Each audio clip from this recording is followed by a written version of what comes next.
صحيح، اتقي شر من حسست عليه. حط لي كشكل. واخيرا يا برو، النهارده جبت لك افضل طريقه واقوى طريقه ان انت تفك رقمك المحظور واتساب. تمام، النهارده جبت لك كود والطريقه بالظبط. ممكن يكون حد نزلها قبل كده، بس انا هديك الطريقه الصح المظبوطه. تمام، يعني هوريك ازاي تفك رقمك في الفيديو ده. مش هتطلع من الفيديو ده الا وانت متعلم ازاي تفك رقمك في 5 دقايق. انت بتتكلم جد؟ مات. لا حول ولا قوة الا بالله، والله ما اعرف غير منك دلوقتي يا ابو. قناه التليجرام، تمام. قناه كده كده اصلا فيها مسابقه لسه شغاله، مسابقه فيها جوائز نار. تمام، والتفاعل يعني بسم الله ما شاء الله حاجة جمدان. لو انت مش منضم لقناة التليجرام فانت فايتك كتير يا بسم الله ما شاء الله، يعني حاجة فوق الخيال. بنزل فيها شروحات وتطبيقات وحاجات جمدان. لو انت مش موجود هنا انصحك تتابعني في قناة التليجرام علشان هيفوتك كتير يا برو. تمام، نخش بقى ليه لموضوع النهاردة، ازاي هتفك رقمك المحظور واتساب في 5 دقايق. خش بس كده على النسخة بتاعتنا، ويفضل تكون نسخة الأعمال اللي هي الرسمية، واتساب الأعمال الرسمية، أو الواتساب الماسنجر اللي هي الرسمية زي اللي قدامكم دي. وهتلاحظ هنا يا برو بيقول لك إضافة حساب. هنا إضافة حساب، أنا عامل إضافة حساب لأن أنا في النسخة ديت عليها رقم فيك مصري فينش. لو لقيت يعني مثلا ناس مهتمة بالموضوع ده في التعليقات على اليوتيوب أو التليجرام، أنا هعمل مسابقة على الرقم ده، واللي يفوز بيه حلال عليه. هديهوله بالمجان، يعني مش هاخد منه اي حاجه بدون مقابل. تمام، ندوس الاول كده على موافقه والمتابعه، ونحط الرقم كأننا بنسجل عادي. ندوس التالي، تستنى لحد ما النسخه تحمل معاك وتبدأ تفتح معاك.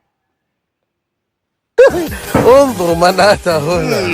يا إلهي، إنه أبا خليفة، مرحبا. شبيه رجل البرية. يا نفهم. يا لطيف، يا أهلا وسهلا. حياك الله يا أبا خليفة. انا على طلب المراجعه، يقول لك طلب مراجعه، بس احنا مش هندوس دلوقتي طلب مراجعه. هنعمل ايه دلوقتي؟ نطلع نبعت للشركه من الكود اللي انا هسيبه لكم في الوصف. تمام، نطلع نبعت للشركه الكود ده. طبعا هسيبه لكم في الوصف في الفيديو. الكود ده طبعا يا اخواتي هيبقى في البوت الخاص بتاعي في التليجرام. هناخد الكود ده نسخ. تمام، نعمله كده نسخ.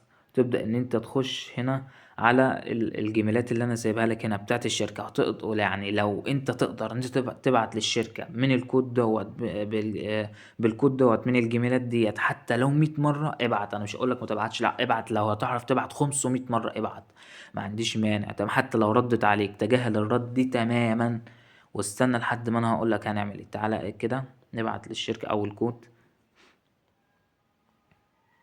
مفيش موضوع، هنخش هنعمل لصق الكود اللي احنا خدناه نسخ من البوت بتاع التليجرام. تمام، وهتروح عامل ايه؟ تدوس على السهم اللي فوق ده وهتدوس ارسال. لو انت تقدر تعمل كده من حوالي 4 5 جيميلات 7 جيميلات عندك او 10 او اي كام جيميل عندك، تمام. ويفضل يكونوا يعني 5. تمام، يعني ما 4 4 5. تمام ماشي انا معاك، بس يفضل يكونوا كتار بحيث ان انت تقدر ان انت تبعت للشركة كتير وتفك رقمك بسرعة. تمام يا برو، هتبعت للجيميلات دي كلها للشركة. تمام، هتفضل تبعت لهم حتى لو ردوا عليك تجاهل الرد تماما. فانا هخلص دلوقتي هبعت للشركة وهرجع دلوقتي اقول لك انا عملت ايه. طيب يا ابن قلبي، وبعد ما بعتنا للشركة فوق 50 مرة أو 60 مرة، يعني أنا بعت كتير مش فاكر بعت قد كده، ما كنتش بعد. تمام، هنبعت آخر كام مرة. تمام، بعد كده هنطلع نحط الكود في طلب المراجعة، هنشوف الرقم يتفك معانا بإذن الله. زي ما قلنا مفيش موضوع. تمام، هنخش نحط الكود على طول وهنبعت. تمام كده فل لحد كده، أنا بعت كتير. تمام، هنطلع كده ايه للنسخة، وندوس هنا على طلب المراجعة وهنحط الكود هنا. تمام، ندوس لصق كده وهنبعت، هندوس ارسال. تمام. يقول لك ايه؟ جاري الارسال. يقول لك هنا تستغرق المراجعات عادة 24 ساعة. تمام. الرسالة اللي كلنا طبعا عارفينها. دلوقتي هنطلع تمام. هنستنى طبعا، هو مفيش 5 دقايق تمام عشان مطولش في وقت الفيديو. مفيش 5 دقايق وهيجيلك اشعار من واتساب طبعا تحقق من جديد ومش عارف ايه وكده، 5 دقايق بالظبط. ولو طول اعلم يعني ان الكود كذا واحد مثلا استخدمه. تمام. والكود مثلا هيفك معاك، يعني مش هيأخر، يعني ما تقلقش. حتى لو عدت ال5 دقايق والرقم لسه ما تفكش فما تقلقش، الرقم برضو هيتفك. تمام. طريقة النهاردة لفك الأرقام المحظورة واتساب في 5 دقايق بس، اللي هي طلب المراجعة. أما لو انتوا عايزين مثلا طريقة فك أي نوع تاني من الواتساب، الأرقام الطايرة واتساب، فأنا ما عنديش مشكلة. وإلى اللقاء في فيديو قادم إن شاء الله.